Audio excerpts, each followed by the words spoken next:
Welcome to the Plant-Based Wellness Forum podcast. Today we have a very special guest in our studio, Mr. Paul Bellis, an acupuncturist and herbalist serving the residents of Windsor and Tecumseh. Paul, how are you doing today? I'm very well, thank you. Thank you for making it today. I'm really happy to have you here on the Plant-Based Wellness Forum Wellness Series that we call Planting a Seed. I'm hoping that through our discussion you will be successful in planting a seed in people's minds on the areas of wellness that you specialize in. So let's get started then. Let's do it. So first tell me about yourself and then also your professional practice. Well, I'm an acupuncturist, Chinese medicine practitioner. I'm also deal with herbs. But in Canada, I am doing just acupuncture. I've been practicing for 23 years now. And I started in Los Angeles, went to Yosan University. That's in LA? That's in Los Angeles, and that's a 38 generation Daoist Chinese medicine family that started this school. And I graduated from that school, got my California acupuncture license, then I moved to Portland, Oregon. And I needed more green, less beaches, more green. And I practiced there for 22 years. No, 20 years, and because I was 2 years in Los Angeles, and then I taught there at the naturopathic school. They are a naturopathic school and a acupuncture Chinese medicine school, and I was a supervisor there, and I had taught a few courses there. Excellent, excellent. And then let's see, I did that. I also did worked at Outside In, which was the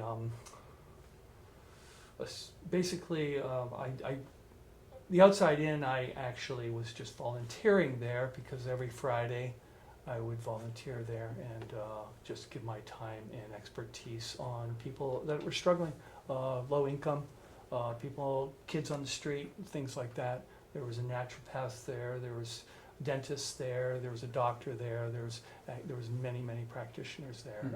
Actually, Bill Gates paid for the whole building. And that's in Oregon. That's in Oregon. It's in Portland. So going back to LA, you mentioned you went to a Daoist school. What is a Dao? Okay, a Daoist school. Daoism is where acupuncture, Chinese medicine comes from. But the Ni brothers, Mao and Now Ni, their father came from China right before the revolution. But they have 38 generations of family doctors, and they have the chart notes to prove it. 38 generations. 38 generations. Wow. That goes back, think it out. What's the generation? 40 years? Yeah. Yeah, 40 years. Well, the joke was that it was before, Christ. Wow. Yeah. And they brought it to LA. Well, they brought that system that they had learned that his father, his grandfather, and great-great-grandfather all passed along because it was only family at one point. And that system now was with the Ni brothers moving to Los Angeles.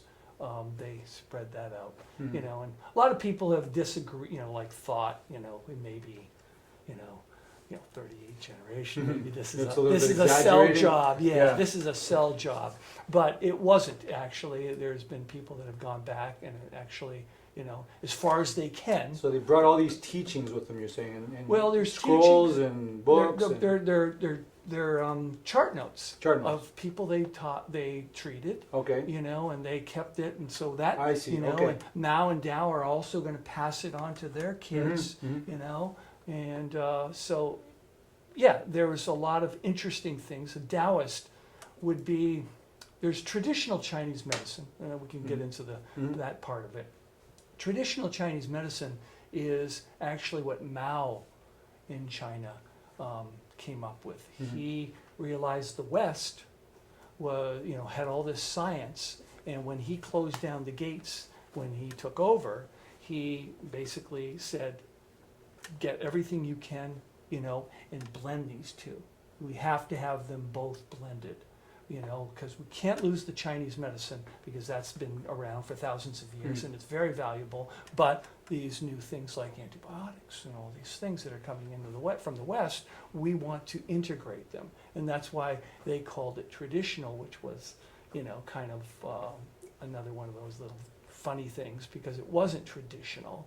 It was, but they called it traditional, and that's what we all learned here in Canada, and also were tested in the United States under traditional, which is you have basically a pre-med degree with Western, and then you do 4 years of Chinese medicine, studying herbs, acupuncture, diagnosis, fundamentals. I see. So there's no Western medicine in that course. It's all. Oh no, there is. There's antibiotics as well, and. Well, you're not prescribed them, but you understand them. In and how they work in California, relation. you're a general practitioner. Acupuncture. Oh, is that right? Yeah, and we're general practitioners. Okay. We can. So you're a family physician who uses acupuncture along with in California. Yes, traditional medicine. We can order labs, and we can't prescribe drugs. Okay. We can Order labs. We can come up with Chinese formulas to treat, or we know, okay, this is a little more immediate. Okay. Go see and that's your what you MD. did down there? Oh yeah. Yeah. Go to your MD. Get some antibiotics. Very nice. Yeah. So- So go ahead. Paul, I was going to say you talked about Taoism, Yes. which is spelled T-A-O, correct? Taoist. Taoism. And that was, they say the father of Taoism is Lao Tzu, correct? That's correct. Right? Well done. Thank you, Done. thank you. All right. So explain to me then, you said the 38 generations. I found this interesting, that's why I'm going to ask you. How does that stem from Lao Tzu? Well, Lao Tzu was. There's a lot of discrepancies there, but the idea is Lao Tzu wrote a great book. Called The Way. Well, it's not the way, but some people have interpreted Okay. it. And the way is a way to say Taoism. Taoism, a lot of people go the way, like that word is used in a lot of religions. But Right. in Taoism, it's way making. Okay. You There's see, a difference. yeah, there is a difference because the way is following a way. There's a way that's predetermined, Okay. and you follow it. Mm-hmm. Or in Taoism is you make a way. Everyone makes their way, and how the principles and the tools to find a way to make that. And that is the essence of Taoism. So thanks, Paul, for highlighting the difference between that. Although it's a small point, but I mean, making the way or way making. Expand on that a little bit. Well, that's a real important part that it gets misinterpreted. Basically, way making is basically using qigong, using acupuncture, using following the sages and taking herbs, because there's a number of different categories of herbs. We have the most dangerous herbs are the healing herbs, the ones that actually take care of disease. They're considered kinds of poison herbs, but used appropriately, they are medicine. You see, and then you have a superior class of herbs, which are, basically used for spiritual. There's the asparagus root, and a certain kind of asparagus root that comes for like $300 an ounce. And it's red, and you don't get it in most clinics, or they would never use it in a product. But supposedly that's how the old sages, the 12 immortals and all the whole story, how they would learn levitation. Now, do I believe this? No, I'm not trying to say that. I'm saying this is 2,000 years ago. This is 3,000 years ago, where how that people understood things was different. Of course. Things we consider as science and just obvious to them was magic. They used talismans.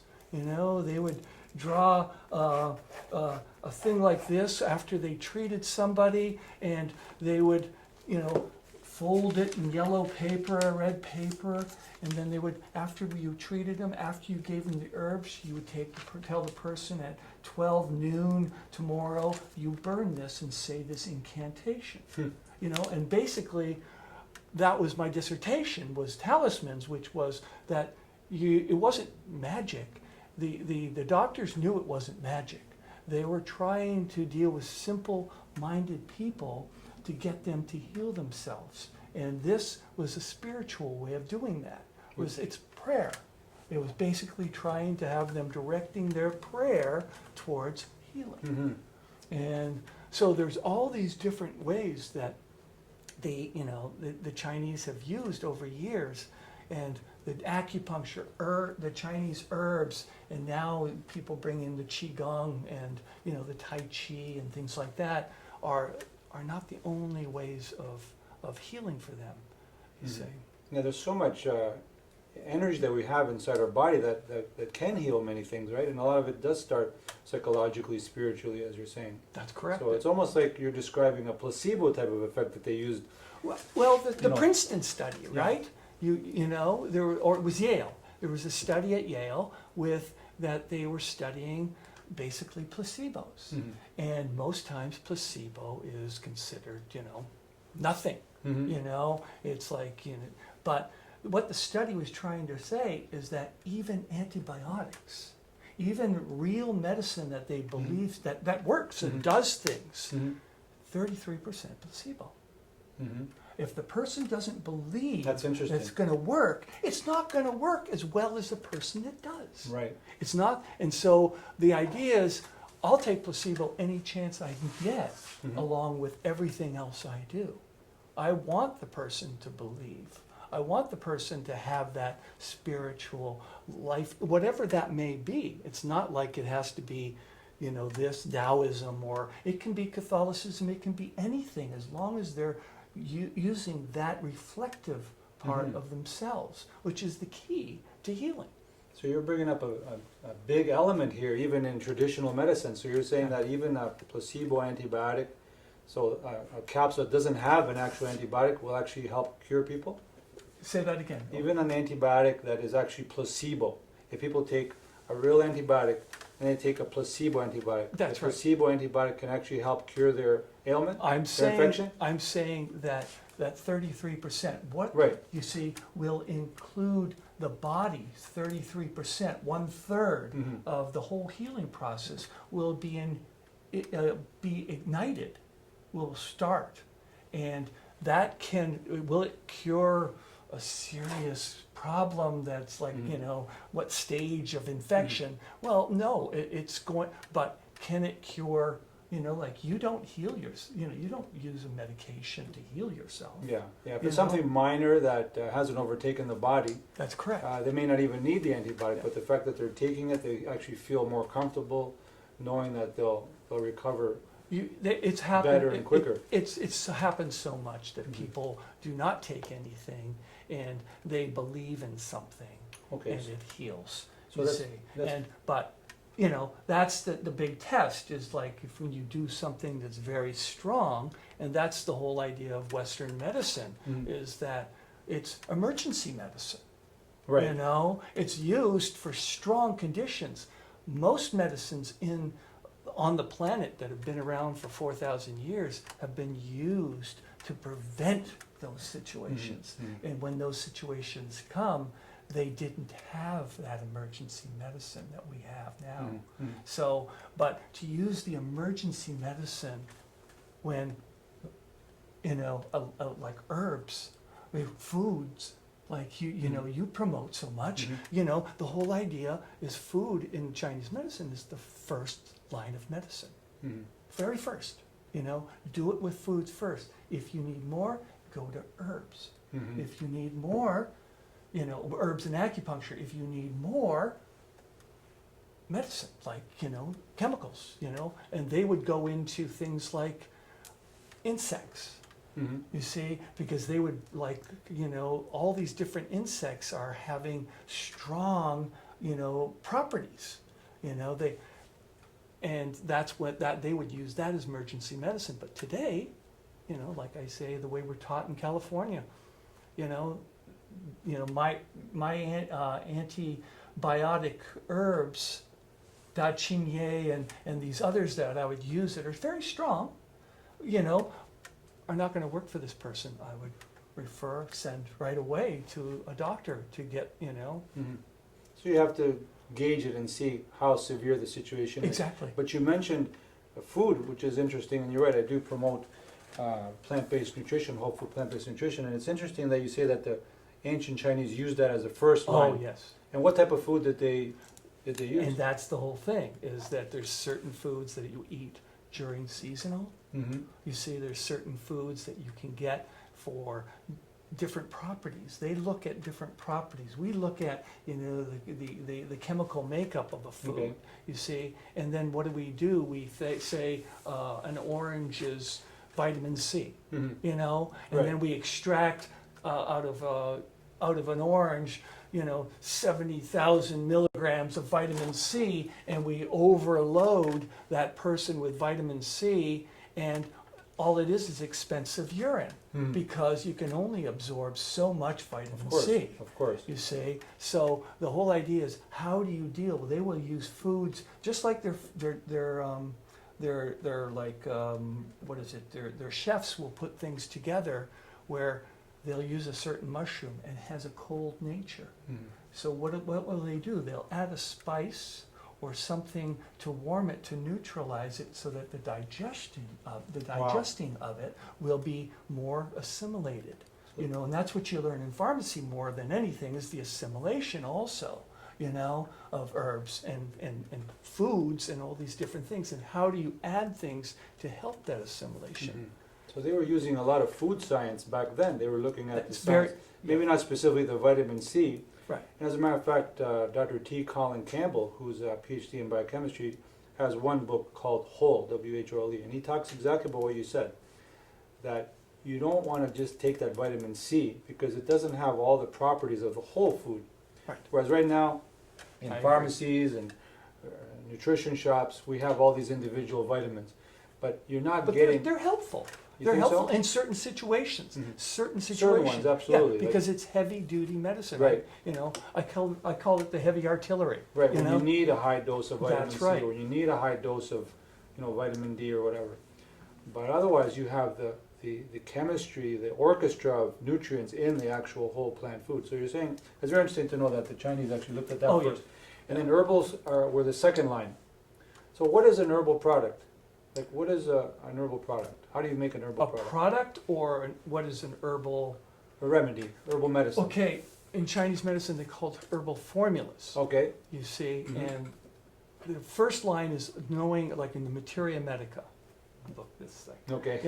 And it's a long history. It's the beginning of there's a little character, a god that creates, without getting into all that, but basically he started the whole idea of taste, temperature, and channel, what channel the herb goes to. And Wow. they do it the same way with foods. Now, taste will indicate, bitter heart, sour liver, this kind of thing, and these tastes, and then the temperature, is it cooling? Is it warming? You see, is it creating damp, or is it creating a pathology? You see, and that's the whole thing of why they didn't really prescribe herbs. That's Western, that's European, that's do this for that, Mhm. They would say this is the main king herb, and then they would start to add like a herb that would assist that herb, but also help the assimilation of it. Then they would add, well, we're dealing with like a certain channel, so why not add this herb also? And then they would add harmonizers. And then they add, the harmonizer, like licorice root is a Mhm. harmonizer in almost every formula.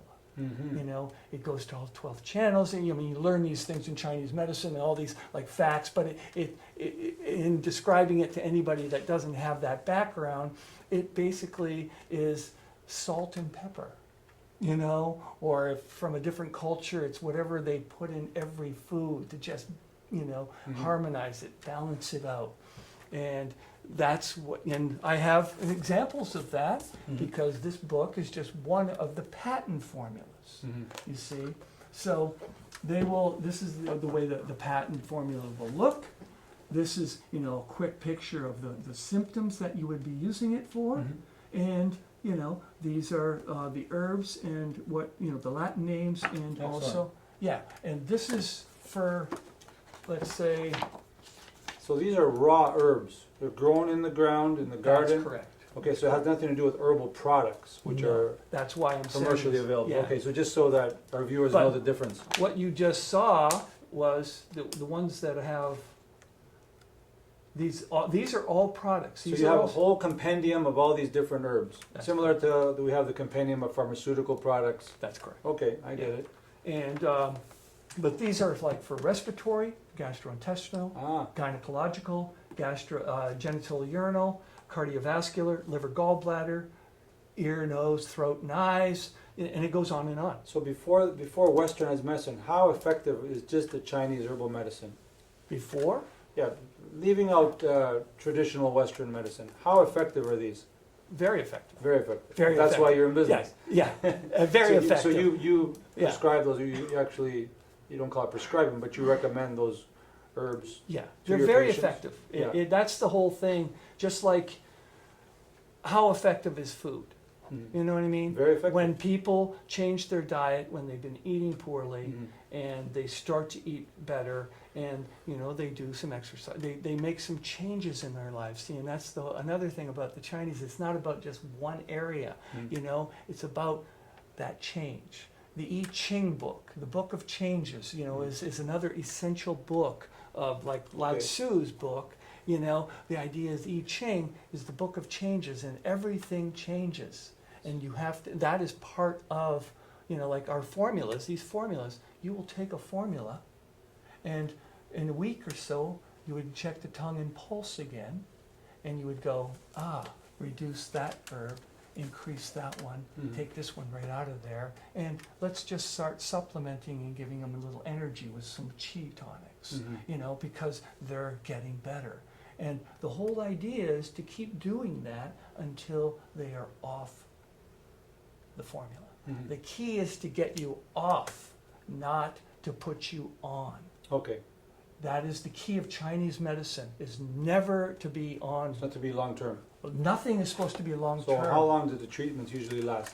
Well, it depends on how long they were there. Mhm. I mean, if somebody's been doing something for 40 years poorly, it's going to take, depending on how much they'll change their life, how much exercise they'll get, the food changes, the herbs they'll take, the emotional issues, because a lot of times these things are from trauma. Mhm. And that's a very big component of Chinese medicine. It's Mhm. called the three treasures. We have the spiritual, the mental, and the physical. Okay. And they call it the three legs of the stool. Mhm. And that is considered in everything. I can't look at your elbow for tendinitis without saying something else. Mhm. Without seeing, why is it on the large intestine channel? Why is it, do I ask about their bowels? Is, this will get better, but did this happen because of a long-term condition of the body? They brought it out. Yeah. Yes. That's amazing. That's amazing. We talked about herbals a bit. What about how do you use acupuncture, and how does it work for different conditions? Acupuncture. Yeah, I love acupuncture. I know you do. Yes, acupuncture it works, with some of these words that we use, like qi. That's the key word in most Chinese medicine is qi. And what does that mean? And that is the life force. Is Ah. the best for the translation for Uh-huh. us in Western is Yes. life, but it's more than that. Life It's force? Life force. Okay. You see, Chi is life force. yes, as much as we can say, to understand, because the Chinese they'll just look at that and go, yeah, but more. Than, Mhm. It's not complete. It's It's something that you cannot describe. it is what goes through all of us. Okay. It's this whole thing, and it travels through the channels. Okay. It travels through the blood. It's in your, everything on the planet has chi. Oh, I see. So when you say Even channels, what do you mean by channels? Channels are, Different organ systems of the body? well, there's the organs that we have of the body, and they have channels. Mhm. And that is, we have, the like I was talking about the large intestine channel. It goes all the way through here, up through here, and ends up here. The large intestine The channel large starts in your finger and goes up to your That's correct. nose. Yes. Really? Yeah. Wow. You know, Okay. and Yeah, like so- today I'm just learning. I don't know anything know. about acupuncture. I know. I don't know And- anything about Chinese herbal yeah, medicine. So and- thank you for. Yeah, and so the large intestine channel has a lot to do with its sister, which is the lung. Mhm. Both organs take in and let out. Mhm. Take in and let out. So when you're Listen. seeing a patient, this is all going through your mind. I have to know You how have their to know these bowels are. things. I have to know how their So breathing you're is. looking at it from a holistic perspective again, That's correct. based on the Chinese medicine Because practices and.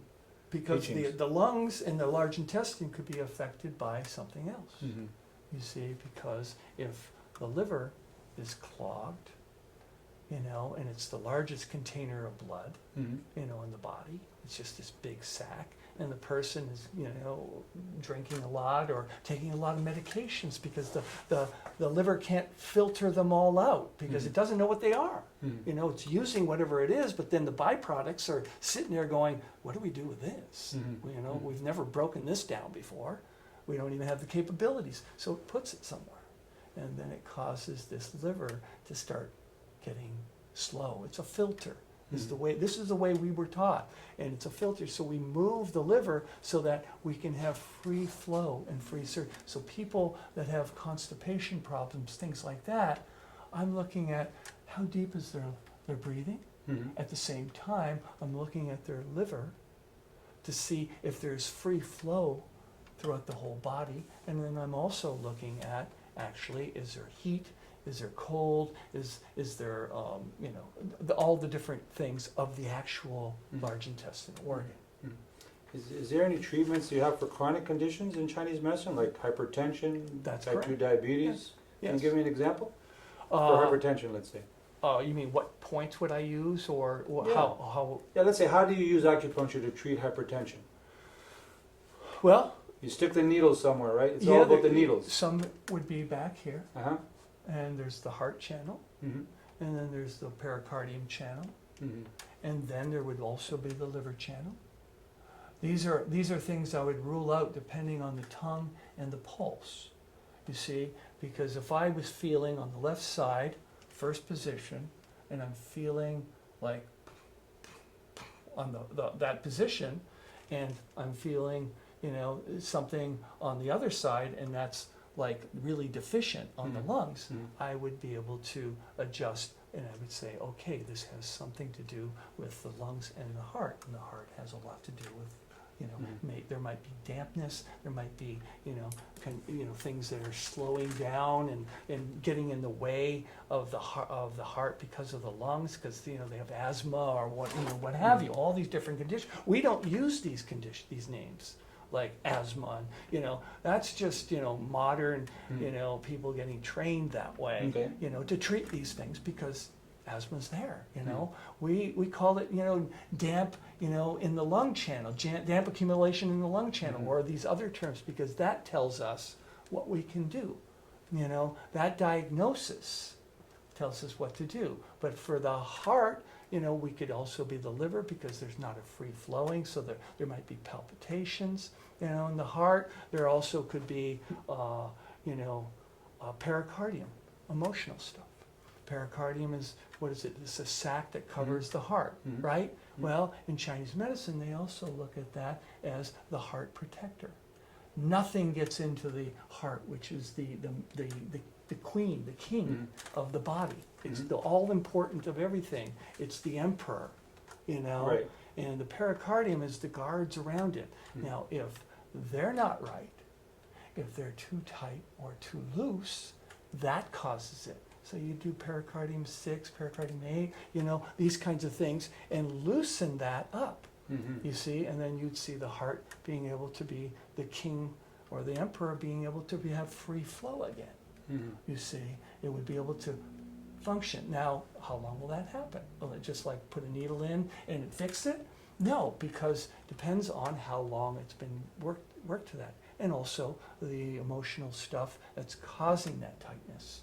You know, seeing a therapist or talking to me, you know, so I can look at other things to deal with so that I can delve deeper into it. Mm-hmm. So how does the placement of needles actually make a big difference? Like, I know it sounds like a very naive question. No, it isn't. It's what actually everybody in the West wants to know. Mm-hmm. You see? Is there an answer? Well, there is. There's been lots of research. I mean, there's lots of research on more than we need. We don't need any more research in acupuncture. There's more than enough that tells us everything we want to know. But recently they've discovered, this was just, I heard it on a podcast from California, that they found a certain chemical. I can't remember what that chemical is, but I want to get that podcast again, that they might realize it's like all the properties of chi is in this one, you know, atom. Okay. And they're thinking, is this it? You know, they're asking, is this it? Let's find out. And that's what they're looking at. They're trying to figure that out. Previous to that, which was maybe the last 3 to 5 years, it was a big study and big people looking at the study of fascia. That they were realizing that the way fascia wraps around muscles and continues to wrap around muscles and it wraps around muscles, that they were finding out, they did find out, that it's very interesting that the fascia of the large intestine actually goes to the large intestine. So when you actually hit here, you are that's where like fascia going like this, and then another fascia going like this. That would be where they came up with acupuncture points. Now, who came up with that? How did they know that? They never did any surgeries, or they never cut people open. They didn't, you know, they did it all through something else, and your guess is as good as mine, you know. But they're starting to find out that many of the points are exactly where these intersections between. And when you put the needle in there, what exactly happens to that intersection? It can do, with needles, it's a number of things, at least my experience is a number of things. But the simplest way, you know, is that it's either going to disperse, which is counterclockwise with the needle, or pulling out on the needle. There's techniques that you use on the needle, or you strengthen and tonify, increase. So if it's like jammed up and you have tendinitis, well, I'm going to disperse right there because it's all jammed up. But if it's like weakness and things are just not flowing, and it's just like kind of getting temperature changes, like cool, and they feel weak and there's a little achy and pain there, well, I'm going to tonify. So I always thought that needles disrupted the nerve transmission. It has nothing to do with that. You don't put it in the synapse or anything. So it's actually just in specific hot spots, I guess, in the body that could be producing those conditions. Well, I don't know if those hot spots are producing, and that's like the apple, you know, the cart, whatever that phrase is. The idea is that the condition, the large intestine, can cause the large intestine meridian to have dysfunction, because it's showing, and by treating the meridian, you're treating, just like, you know, with the nerves in the spine, you know, you have the nerves coming in, you have the nerves going out. You know, it's that kind of thing, is that it's a two-way street, and they are interconnected constantly. It's not like your tendinitis is going to cause large intestine problems. But if you have tendinitis, my assessment here is if you have tendinitis for a long time and you don't get it treated, you could have like a bowel that starts to doesn't have peristalsis. You know, it starts to have a certain section where it doesn't even squeeze. You know, it just kind of like squeezes before, and then it's just like a dead space, and then because it's reacting. You know. Interesting. So, just to tell the viewers, your office is located where exactly? It is located 152 L'Esperance Road. Okay, near the Riverside Drive. Near Riverside Drive, yeah. And there's a restaurant there. It's called Healthy Mamas. Healthy Mamas and is there. you're over there as well. Yes, and also they have a wellness, a new wellness. There's a massage therapist there, Renew, and then they just opened up a wellness clinic of some sort that has 2 large eggs there. 2 large what? Eggs.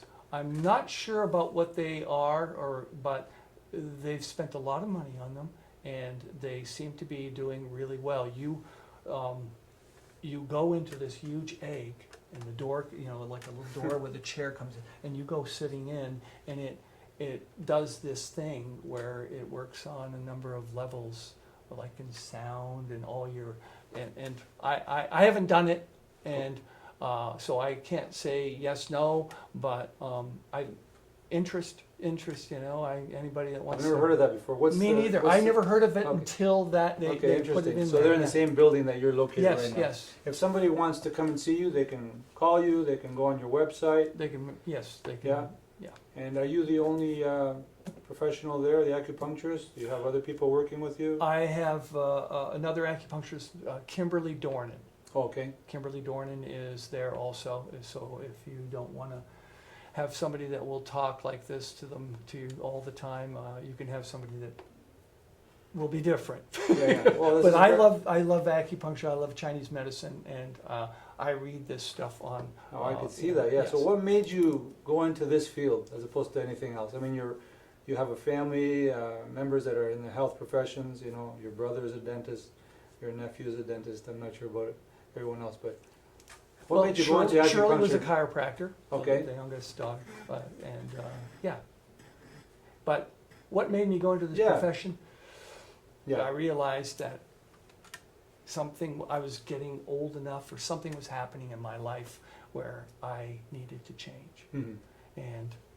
And this acupuncture. and I decided, I spent a lot of time reading. I spent like almost 6 months to a year reading, doing nothing. I had money from a previous job that that's all I did. I just went for my interests. I wanted to find out what to do. So you made a career change. How old were you when you made this career change?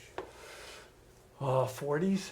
Yeah. Well, that's fantastic. Yeah. So you feel like you found your life's purpose now? Well, yes, I realized that, and I started a tea company. Mm-hmm. I wanted to start a tea company, and I had all these people investing in this tea company. I was going to do Chinese herbs because I got really interested in Chinese philosophy, not being an acupuncturist or going to school. And I was going to open up a tea company that I was going, 3 Tea and Tonic it was called. And I was going to put out tea formula that I got, from somebody, I'm not going to say who, but it was fit to a tea. Which was a workout tea. There was a whoopee tea, which was an aphrodisiac tea. Wow. And then there was a beauty, Beauty. which was a princess formula. Great play on words there. Yeah. Yeah. The whole thing was, and I was going to keep doing that. That was my first 3, and I was going to do 3. So what happened? Well, I went to Yosan because somebody suggested that they had these night classes that were general herb classes for regular people, just to go in there and learn. So you start off just with that interest, yeah. okay. And I went in and I fell in love.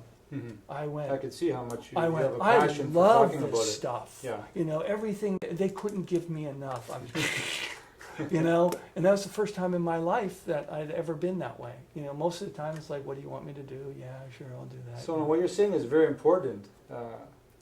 You're talking about purpose.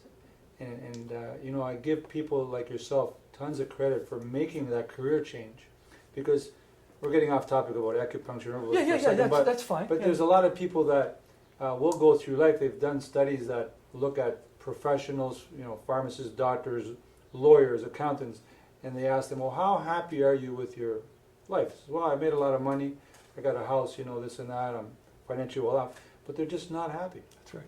And so when you continue to do that for the rest of your life and you're just going through the motions, but this is a great example that you're setting. Yes. For somebody to look for their life's purpose, and when they find something that they enjoy, to act on it. it's not that easy, right? Because you said you had an opportunity, you made some money, you're kind of, free. I could have And, just jumped right back in. You were at You the know, right place yeah. at the right time. So, Yeah. even though your life seemed a little bit challenging at the time, you found something that seems so much better for you, and you're just so passionate about it. And I really give you credit for that. And Even it the just- first time when we talked, sorry to interrupt you, the first time when we talked, I could see how much love and passion you had for this stuff. And I don't know much about acupuncture and herbalism, but thank you for sharing all these things with me. Yeah. It's the whole idea of what I chose, and why I found out later is that it's very Jungian. You know who Jung is? There's Yes. Freud and then there's Jung. I've heard it, yes. Yeah, Carl Jung. Carl Jung. Mhm. And the idea is he talks about how every 7 or 8 years Mhm. we actually go through a change physically as Mhm. well as emotionally. Mhm. And like that's how puberty starts, and that's Right, how right, right. so Yeah. there's this whole thing that none of us pay attention to. And when I looked at what I was going through, it was like right on the dot of another 7 years. change. Uh-huh. And some people, they just keep doing the same thing, but it comes back to say, hey, you could change, and they keep doing the same thing, and at some point, hopefully, you go, no. And you don't want death to be that final change Right, where right. you go, oh, That's You right. know. You don't want to have regrets in your life, that's right. and you want to find your life's purpose, whatever that might be. Mhm. So that's fantastic. Yeah, and that's great advice, and a great, you're a great example for people that are going through that in their life, and they're getting these signs that they want to change, but they just They keep don't. on doing the same thing. Yeah, they don't know You what to know. do, and acupuncture and Chinese medicine is one way. Right. For me, it was the only way, Mhm. because it worked, but I'm not I'm not a promoter that everybody should be, doing Chinese medicine. I just think it works for people, Mhm. and sometimes the person is not in that place, and that's good, Right. you know? So, what type of medical conditions, I guess you can treat them all, but what are the main type of medical conditions you see and treat? Yeah, the ones most popular, Yeah. obviously, because it's been advertised and been promoted so much, is the musculoskeletal. Okay. I Yeah. mean, people go, oh, I've never had acupuncture, I have low back pain, or Mhm. I da da da da. What people are doing now is they're starting to come in for hypertension. They're starting to come in for assistance with diabetes. Chinese medicine had new diabetes, thousands of years ago. It Mhm. wasn't called diabetes, it was called wasting thirsting. Mhm. And they used the 3 excessive thirst, It's almost more appropriate. yes, and they used the same diagnosis, and then they would also have people pee next to an anthill. And if the ants went for it, It was very sweet. it was very Yeah, sweet, yeah. you see? And this is how they understood it, and they had herbs and ways of treating it. Are they as good as, the herbs you have? No, now, I don't think so. I mean, They tried to manage it. yeah, They but never if you cured it. Yeah, if you get close enough Right. to the onset of the beginning, the better chance you have with Chinese medicine and these Okay. things. So see. catch it, nip it in the bud. Yes. Don't wait for it Yeah. to become chronic. Yeah, Chinese medicine works really well. You don't wait for it to become like, now you've got this. Okay.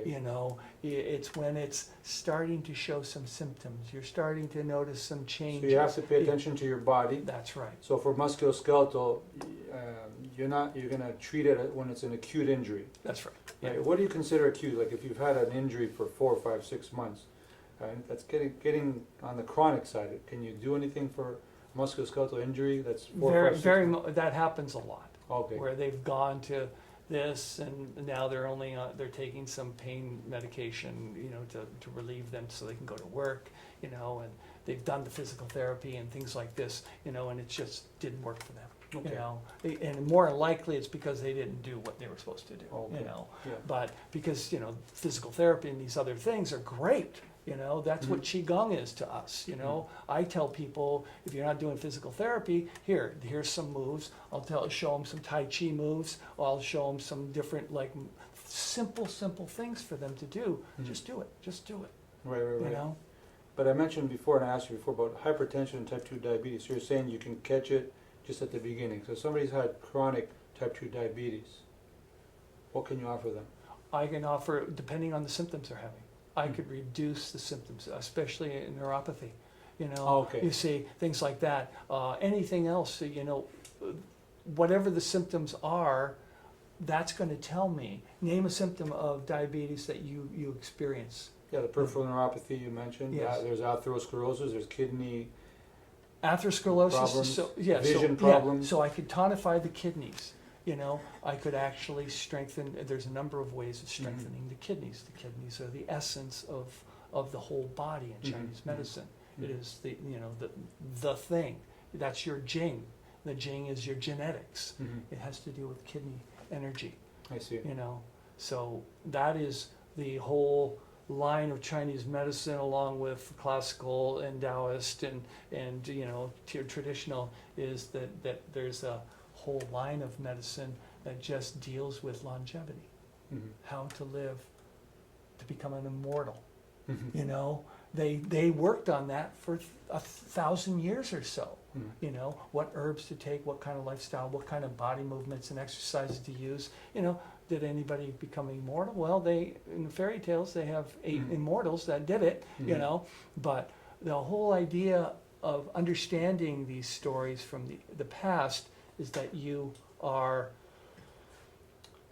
they're meant as like fairy tales, you know? They're meant to give you an impression of how to do it, not to think that since I didn't live forever, it didn't work. Right. No, it's about how to live healthy and live a long life. And they did a lot in that area. Now all the aging, anti-aging, take so much from Chinese medicine's history and medicine. What was the average lifespan that they had back then? Was it any different from us today, or was it? Well, Moses lived to be 800, right? Moses lived to 120. What, 120? But Adam lived to 800. Okay. Moses lived to Okay, 120. there you go. See, I knew that there was like these, but 120 what? You know what I mean? Yeah. Were years even established at that time? Right. Yeah. Good point. Yeah. That's the same thing with them. They were living, you know, healthy, vibrant lives, and how long that was depends on their Jing, constitution. How, you know, what their parents were. All of us have these genes that we don't know. If our parents had terrible times, they have compromised our Jing. You know, yet if you have a couple generations, 2 or 3 generations, you have like the epigenetics things that they're coming up with you know, the recessive genes that are not being activated, you know, and then something happens 3 generations from it and it activates. They don't go away. They're there. They're just you know. They're dormant. Yeah. Yeah. So what would you recommend to people today? What would you let them know about acupuncture and herbalist? What should they know about it today? Like, you know, what would you recommend to them to include it in their lifestyle, in their health journey? I would say perfect health in acupuncture. I mean, as a human being. If you're in perfect health, you should be seeing an acupuncturist 4 times a year at the beginning of every season, because seasons have a lot to do with our treatments. You know, what foods to suggest, what herbs to suggest, what acupuncture points to suggest. And at the beginning of if you ever noticed, you would, at the beginning of every season, that's previous to COVID, that's when everybody got sick. You know, that's when all the flus and all the things because that is the weakest point of our chi, is then the next season. Right at that point, 18 days is the way they see it. 18 days before the spring or the autumn or the winter is where you're supposed to take care of yourself, build the immune system, you To know, prepare for the new season prepare coming for up. the new season. So that's when you like to see patients 4 times a year. If they're in prevention. perfect health, yes. For prevention. For prevention. That's yes. good to know. That's good Yeah. to know. Excellent. So Paul, part of overall health is also physical exercise. That's correct. In Chinese medicine, what type of physical exercise do they recommend? I've heard of a place called the Shaolin Temple. I believe it's in Asia, and there's another location in Germany. That's right. And I think when we were talking before, you said that you had attended one in Los Angeles. Yeah, I learned I learned Tai Chi, a praying mantis style of Tai Chi, from a Shaolin West. It was called. Now, it's in Tai Los Chi, Angeles. sorry, Kung Fu? No, it was the Tai Chi. It was praying mantis Kung Fu, Right? but they also had a form of Tai Chi, which was Okay. praying mantis. And the whole idea of Tai Chi was a way of the Shaolins. I think they were the originals when martial arts were banned, because all the different gangs were fighting each other and killing each other, and so they banned them completely. But the Shaolins figured out a way. You couldn't even practice. They wouldn't let you even. The Shaolins found a way to keep the steps and learn all the different moves, and they turned it into a slow motion exercise. And every one of those moves are a strike or a kick, or they can be translated and turned into that. But you learn them in a soft, slow way so that the whole body gets to maneuver. And you've studied that yourself? I studied that. And yeah. so you I went through the three familiar- forms, and Excellent. I excellent. still do it every morning. Yeah. How much time do you spend? I'll do a form in the morning a day, which will take no more than 5 minutes. And what do you do when you do that form? Do you go through the motions of that form or hold that form? I start off with the breathing. I do the introduction. I go through every form, and then there's 3 sections of each form of the form. So the next day I'll do the second section, and the next day third, and I'll go back to the first, and I just keep doing that every day. Excellent, excellent. I've learned so much today about what you do, about acupuncture, herbalism, and also about Tai Chi that you just mentioned now. And I think it's a great avenue that people should pursue, because we're talking about a holistic perspective of health. Whereas Western medicine is, like you said before, it's an emergency. It's like after the fact. But we want to prevent things from getting to the point that you need prescription drugs, you need surgeries, and all those things. And all those things are good, because They're very good. And I hope we keep getting better and more of them. But it's when to use them. Exactly. I mean, we shouldn't rely on them as the first choice. That's right. Thank God they're there, Yes. because they're very life-saving. Absolutely. The medical profession, the healthcare system, I mean, thank God they're there. Yes. But I mean, again, the key that, I want our viewers to understand from people like yourself planting a seed in their minds is that prevention is key. Whether you do it from a physiotherapy perspective or whether you do it from a Chinese medicine and herbalist perspective, I think it's so important. So I want to thank you so much, Paul, for coming out today and sharing your expertise and knowledge with us here. And I'm really happy that you came out. Thank you so much again. And I wish you all the best in your practice. And I look forward to speaking to you again. Thank you, Steve. Thank you, Paul.